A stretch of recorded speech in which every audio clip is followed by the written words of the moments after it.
Sa umaga pong ito ay atin na pong papakinggan ang mensahe ng ating Panginoon. Binasa na po sa ang ating teksto kanina sa aklat ng Matthew chapter 5 verses 1 up to 12. Ito po yung ating pong tinatalakay, yung Beatitudes, living in the kingdom. Yung mga mapapalad na sinabi ng ating Panginoon na dapat isapamuhay natin sa kaharian ng ating pong Panginoon. Noong linggo po ay tinalakay po natin yung tinatawag na 8 characteristics of those who will be citizens of the kingdom of heaven. Yung 8 katangian ng mga taong dapat manirahan doon sa kaharian ng ating pong Panginoon. Unang-una, tinalakay po natin nung linggo, blessed are the poor in spirit. Ito po yung una na katangian, ito yung mga taong poor in spirit. Kapag sinabing poor in spirit, ulitin ko, ito yung mga taong walang ibang inaasahan maliban ang Diyos. Ito yung mga taong walang inaasahang income, walang inaasahang tulong mula sa tao, kundi maliban sa Diyos. Ito po yung tinatawag na poor in spirit. Sapagkat, ang sabi niya dito, for theirs is the kingdom of God. Pinagpala ang taong walang inasahan, kundi ang Diyos, sapagkat kabilang sila sa kaharian ng Diyos. So kung ikaw yung tao na ang inasahan mo lang ay ang Diyos, ang sabi ng Biblia, kabilang ka sa kaharian ng Panginoon. Pangalawa po na characteristics ng tao na maninirahan sa kaharian ng ating Panginoon, ito po ang sinasabi niya sa verse 4 ng ating pong teksto. Blessed are those who mourn, for they shall be comforted. Pinagpala ang mga nagdadalamhati, sapagkat aaliwin sila ng Diyos. Ito yung pangalawa, ito yung mga taong nagdadalamhati. Marami sa atin na nami-misinterpret natin ito, pero titingnan po natin kung ano ang ibig sabihin ng nagdadalamhati na sinasabi dito ng ating Panginoong Jesucristo. Sapagkat ang talatang ito, ang nagsasabing ito, wala pong iba kundi ang ating Panginoong Hesus. Nung siya ay nasa Mount Olives, siya po ay nangaral hindi lamang para sa kanyang mga disciples, kundi para sa lahat ng mga andon na mga tao na sumama sa kanya at nakikinig sa pangangaral ng ating Panginoong Hesus. During that time, pag nangangaral ang ating Panginoong Hesus sa mga puno, ilalim ng punong kahoy, sa mga bundok, doon po umaakyat ang ating Panginoong Hesus. Sa panahon po natin ngayon, iba't ibang mga simbahan talagang napaka-comforted nila. Napaka-comfort yung mga tao sapagkat yung iba, aircon, yung kanilang simbahan, naka-tiles yung kanilang simbahan. Pero dito po, sa panahon ni Jesus, nung siya'y nangangaral, nasa iba't ibang dako sila, nasa bundok, nasa ilalim ng mga punong kahoy, pero dagsa po ang mga tao na sumusunod at nakikinig sa pangangaral ng ating Panginoong Hesus. At dito po meron tayong tinatawag na pagdadalamhati na sinabi ni Jesus. Now, there are 2 kinds of sorrow. May dalawang uri ng pagdadalamhati. Yung una, meron tayong tinatawag na godly sorrow. Ano itong makadiyos na pagdadalamhati? It leads to repentance and restoration.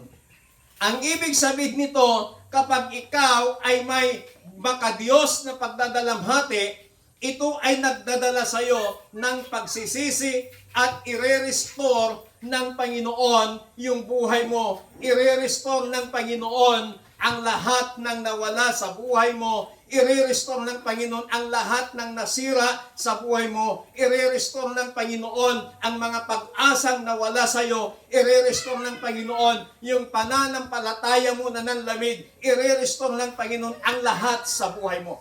Ito yung tinatawag na godly sorrow. Ano ba itong tinatawag na godly sorrow? Ito yung mourning over sin. Ito yung nagdadalamhati ka patungkol sa kasalanan.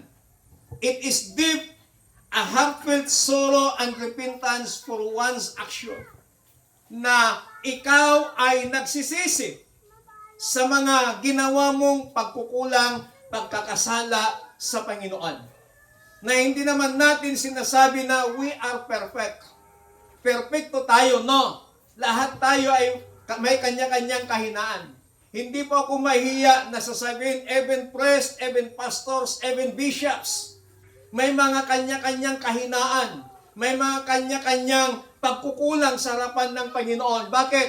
Hindi pa mga perfecto yan. So, ang mga pastor, mga bishop, mga pare, ay nagkakaroon ng pagkakamali, pagkukulang sa Panginoon, even the members, even yung mga ordinaryong tao, ay may mga nagagawang pagkakasala sa Panginoon. Now, yung godly sorrow na yan, kapag nakita mo na meron kang pagkukulang sa Panginoon, kapag na-realize mo na meron kang nagawang pagkakasala sa Panginoon, then ikaw ay lalapit sa Diyos at magsisisi.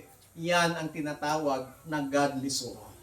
Katulad nung isang kwento sa Biblia, yung tinatawag na the prodigal son. Na yung bunsong anak, kinuhang lahat ng kanyang mana, na kayamanan kahit buhay pa yung kanilang tatay at kanyang winaldas. Lumayo. At nung nawala yung kanyang kayamanan, yung kanyang mana, siya po ay nakitira na lang, namasukan, at nakitira na lang at nakitulog sa kulungan ng mga baboy. At doon nakita niya yung kanyang sitwasyon. Ang sabi ng prodigal son na ito, sa bahay ng aking ama, sa aming tahanan, sabi niya, marami kaming tauhan, pero kung ano ang aming kinakain, kinakain din nila. Kung ano ang aming sinusuot, sinusuot din nila. Pero bakit narito ako ngayon? Pagkain ng baboy ang aking kinakain. Kaya ang sabi ng prodigal son, babangon ako. Kailangan kong bumalik sa aking ama. Kailangan kong humingi ng tawad. Kailangan kong magsisi. Nagising ang alibughang anak na ito. At siya'y bumangon. Pauwi sa kanilang tahanan. Malayo pa lang siya, natanaw na siya ng kanyang tatay. At nung natanaw siya ng kanyang tatay, alam niyo po ang ginawa ng kanyang tatay, sinalubong niya ang kanyang anak, niyakap at dinamitan ng puti. So makikita po natin dito na despite sa nagawang kasalanan ng alibughang anak, nung siya'y nagsisi, nakita niya yung kanyang kalagayan, nakita niya yung kanyang sitwasyon, at sabi niya, hindi maaari to. Sapagkat sa bahay namin, sagana ang lahat. Kailangan ko ngayong bumalik sa aking tatay. Now, yung tatay na yon, it typifies God. At yung prodigal son na yon, it typifies us. Na anuman yung mga nagawa nating pagkukulang, pagkakasala sa Panginoon, kapag tayo ay lumapit sa Diyos, tayo ay patatawarin ng Panginoon. So, yan yung tinatawag na godly sorrow. It lead us to repentance and restoration. Pangalawa na ibig sabihin, o pangalawa na klase ng sorrow, meron tayong tinatawag na worldly sorrow. Ano naman itong makamundong pagdadalamhati? It leads to despair or self-pity. Ang makamundong pagdadalamhati, dadalhin ka sa pagkawasak hanggang sa magkaroon ka ng panliliit sa iyong sarili, hanggang sa magkaroon ka ng parang awang-awa ka sa iyong sarili. Yan yung tinatawag na makamundong pagsisisi or makamundong pagdadalamhati. Yung hindi mo nire-recognize na meron kang pagkakamali, hindi mo nire-recognize na meron kang pagkukulang, kundi ipinapasa mo sa ibang tao yung nangyayari sa buhay mo na hindi mo tinatanggap na kahit ikaw ay meron kang pagkukulang, meron kang pagkakamali. Nagkakaroon ka ng pride na sinasabi mo, hindi ako ganyang tao. Yan yung makamundong pagsisisi. Dadalhin ka sa pagkawasak. Sisirain niya, wawasakin niya ang buhay mo. Sasabihin niya, hindi, wala kang kasalanan, righteous ka. Yan yung mga tinatawag na self-righteous. Masyadong ma-pride. Hindi marunong tumanggap ng pagkukulang, hindi marunong tumanggap ng pagkakamali. Yan yung tinatawag na worldly sorrow. Kaya ang sabi ng ating binasa, pinagpala ang mga nagdadalamhati sapagkat aaliwin sila ng Panginoon. Then kung ikaw ay mayroong godly sorrow, mararanasan mo yung pang-aaliw ng Panginoon. Pero kapag ikaw ay may makamundong pagdadalamhati, hindi mo mararanasan ang kaaliwan ng Panginoon sapagkat hindi mo nire-recognize na kailangan mo ang Panginoon. Hindi mo nire-recognize na kailangan mo ang kaaliwan ng Diyos. Kailangan tayo pong isang mananampalataya, magkaroon tayo ng pagdadalamhati over sin.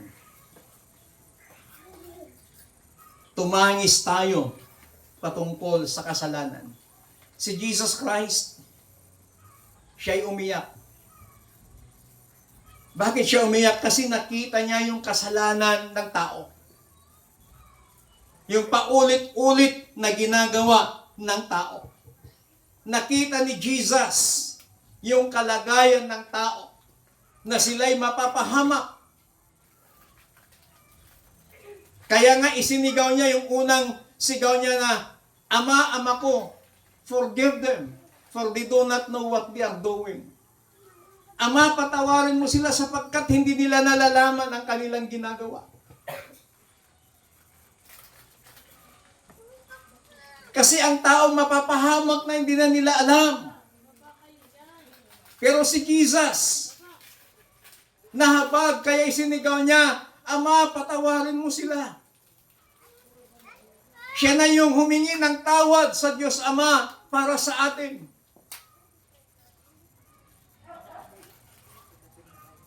Kaya tayo po, bilang isang tao, bilang isang mananampalataya,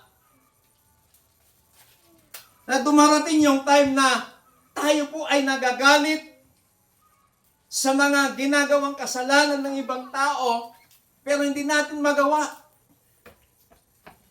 Kaya ang ginagawa na lang natin, iniiyak na lang natin sa Panginoon, Lord, buksan mo yung kanilang pa-espiritual na paningin.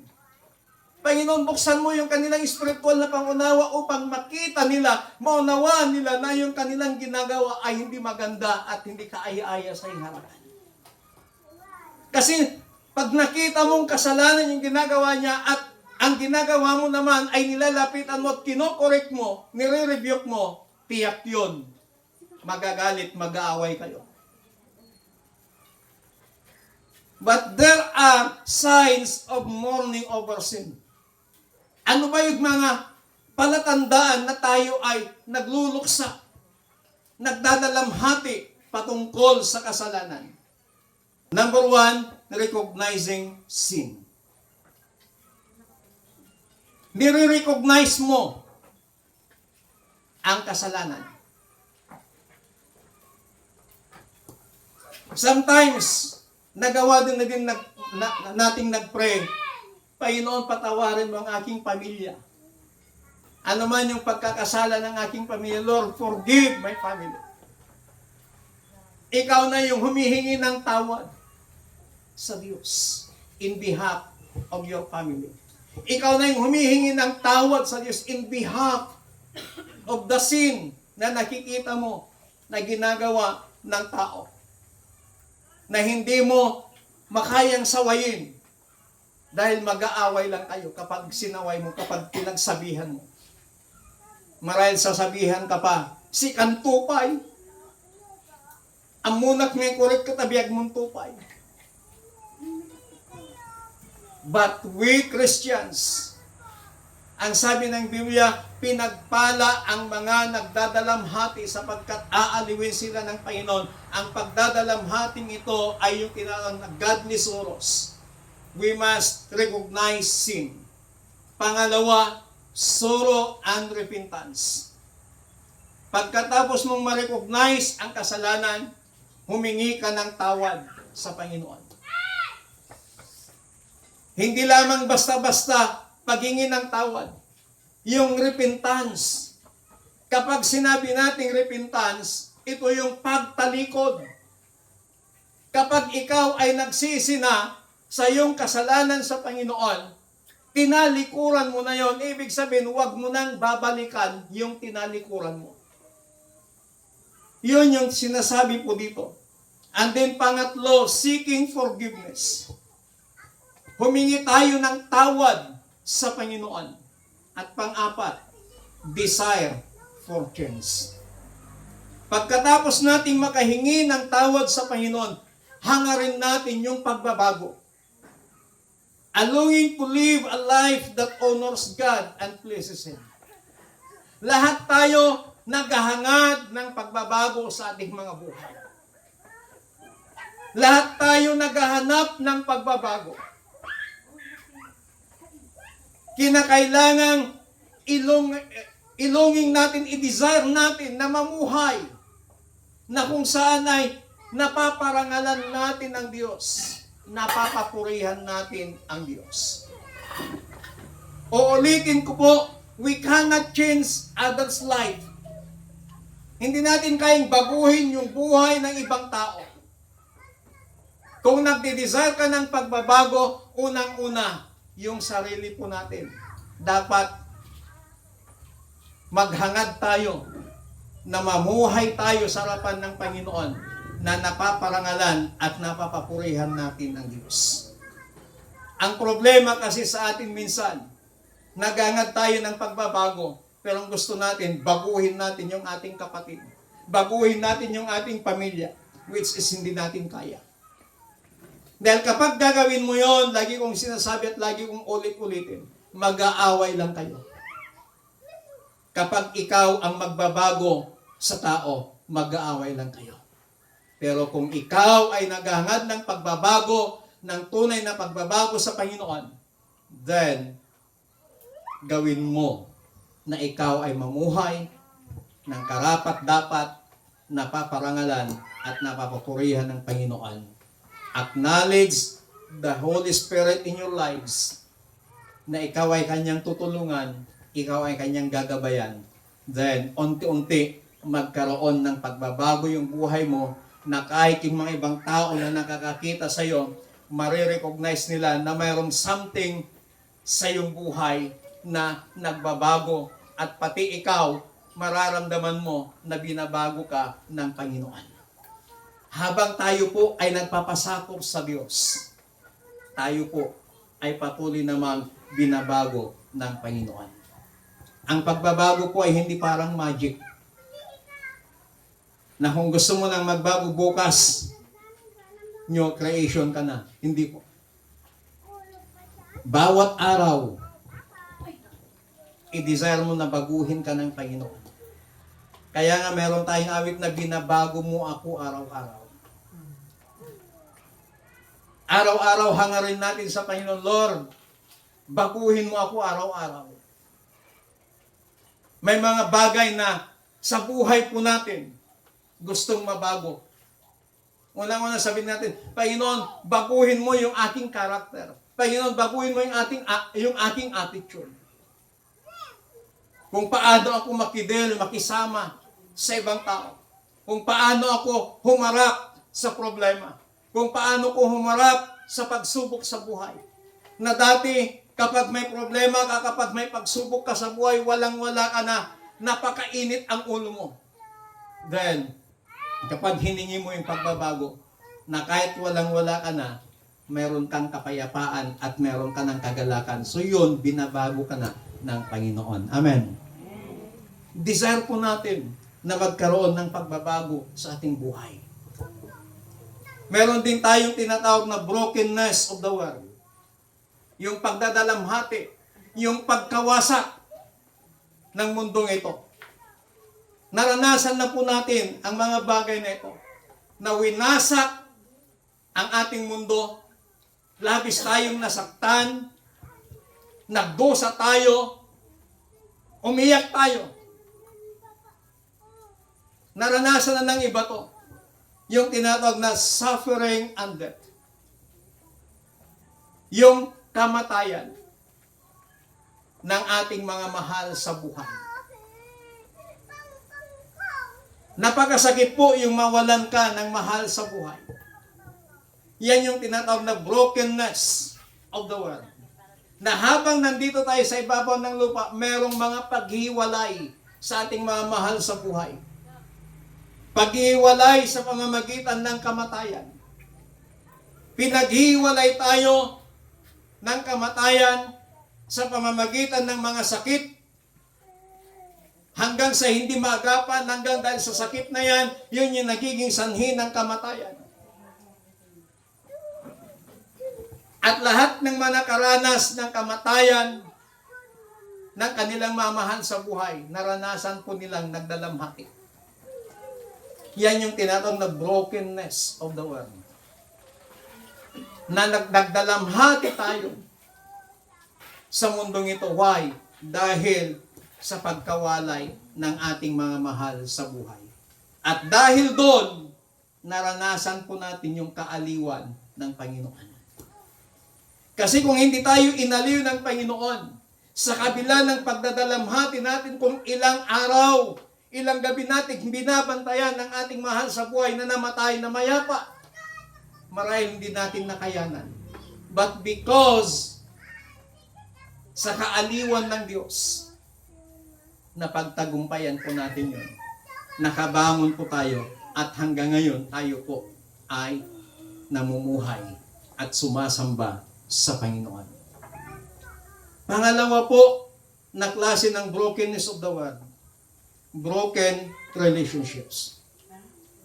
Conflicts, misunderstanding, and broken trust are seen as a result of the brokenness of humanity.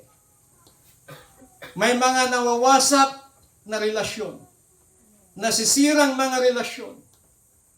That is brokenness of the world. Na habang nandito tayo sa ibabaw ng lupa, nararanasan natin ang lahat ng yan. Pero sa kabila ng pagkaranas mo ng mga ganong sitwasyon, hindi ka bumibitaw sa Panginoon. Yun yung sinasabi niya na mapalad o pinagpala ang mga taong nagdadalamhati sapagkat aaliwin sila ng Panginoon. Pangatlo, itong tinatawag na social injustice. Lack of fairness are also seen as manifestations of the world's brokenness. Yung walang kumakampi sa'yo. Lahat ng mali sa'yo lahat.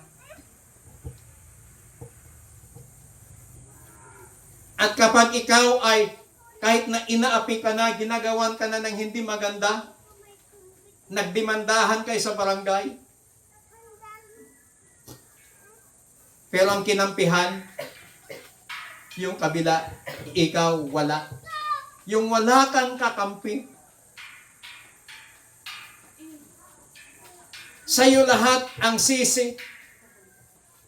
Minsan ng tao, nagtitimpi, pero kapag napuno, sumasabog yan. Pero kapag nararanasan mo itong tinatawag na social injustice, yung wala kang kakampi, ang tingin nila sa'yo, ikaw yung pinakamasama. Kapag may gulo, ikaw lahat nagsimula. Kapag mayroong hindi pagkakunawan, ikaw lahat ang pinagmulan. Pag nararanasan mo yan, isa ka sa sinasabi ng Biblia na pinagpala ng Panginoon sapagkat aaliwin ka ng Panginoon. Amen? Kaya huwag tayong maghinanakit. Huwag tayong magtanim ng sama ng loob kung tayo po ay walang kakampi. That's part of social injustice. That's part of the brokenness of this world. Pero tandaan mo, sa panahon na wala kang kakampi, doon mo mararanasan na kakampihan at ipagtatanggol ka ng Panginoon. Yung walang-wala ka na, walang-wala nang tumulong sa'yo, iniwanan ka na ng lahat, pero doon mo mararanasan na kasama mo pala ang Panginoon at ikaw ay kanyang aaliwin sa mga bagay na nararanasan mo sa buhay. So as Christian, we must find God's comfort. Hanapin natin yung kaaliwan ng ating Panginoon sa ating buhay. Paano natin hahanapin? Number 1, remember God's promises. Alalahanin natin yung mga pangako ng Panginoon. Yung pangako ng Panginoon, I will never leave you nor forsake you. Yung pangako ng Panginoon na I will be with you always hanggang sa katapusan ng mundong ito. Yung pangako ng Panginoon na He will give us strength. He will give us peace.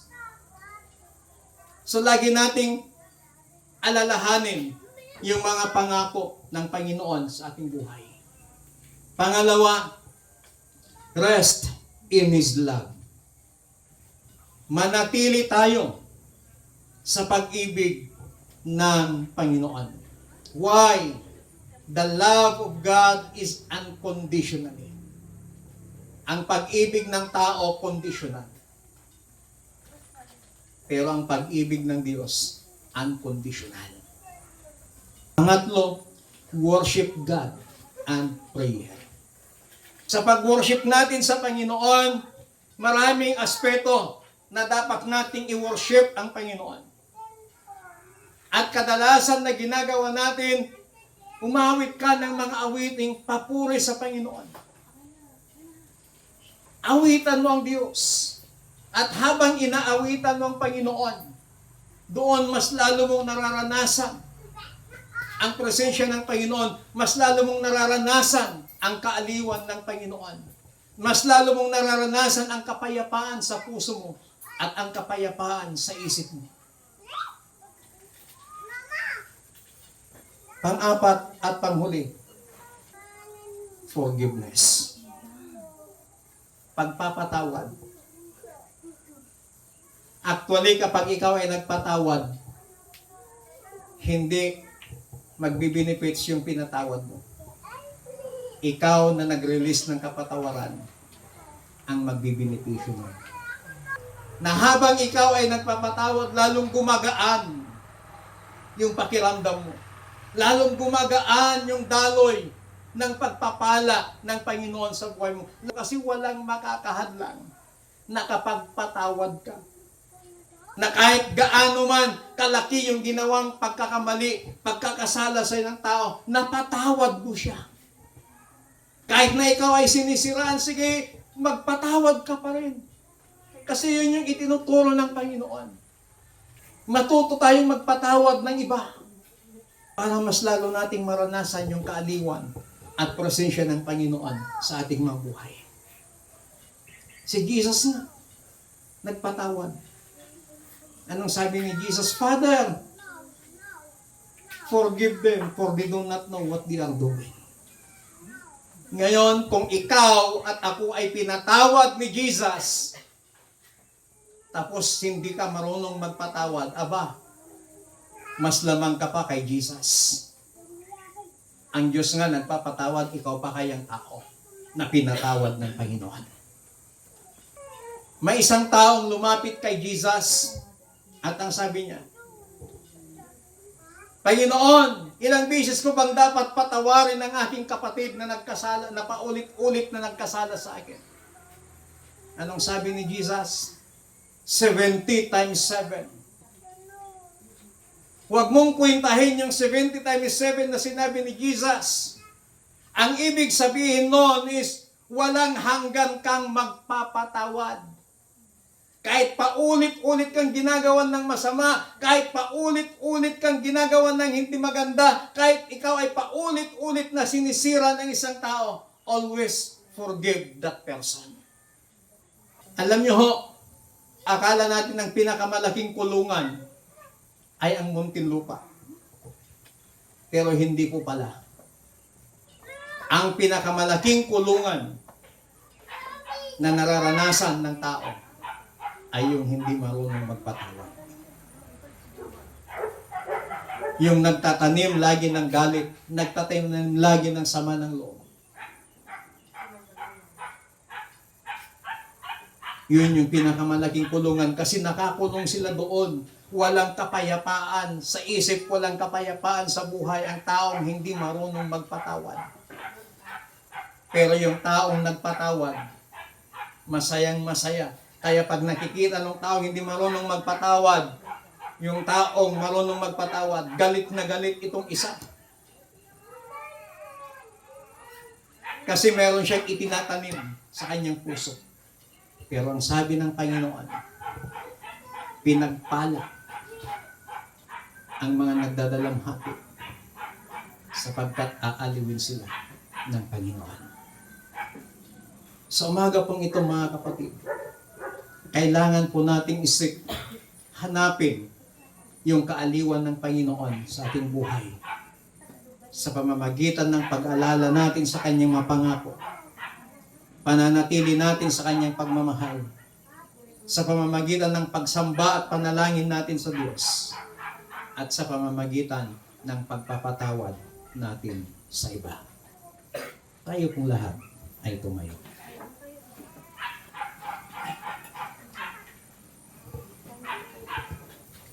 Kumusta po yung ating buhay? Sana magkaroon tayo ng godly sorrow, makadiyos na pagdadalamhati.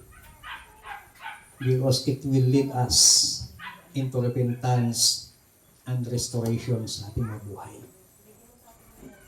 Nakakaranas man tayo ng mga brokenness of this world.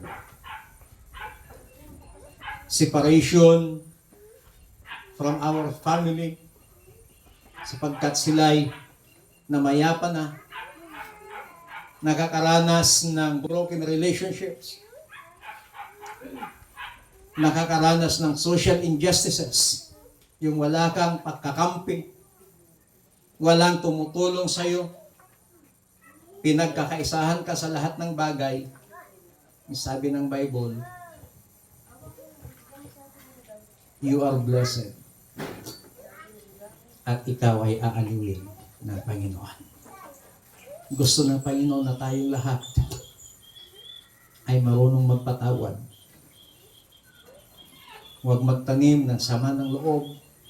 Huwag magtanim ng galit sa kapatid, sa ating kapwa, o kahit sino pa man. Always release forgiveness. Kahit napakasakit, matuto tayong magpatawad. Yun ang sinasabi ng ating Panginoong Hesus sa pamamagitan ng kanyang mga salita.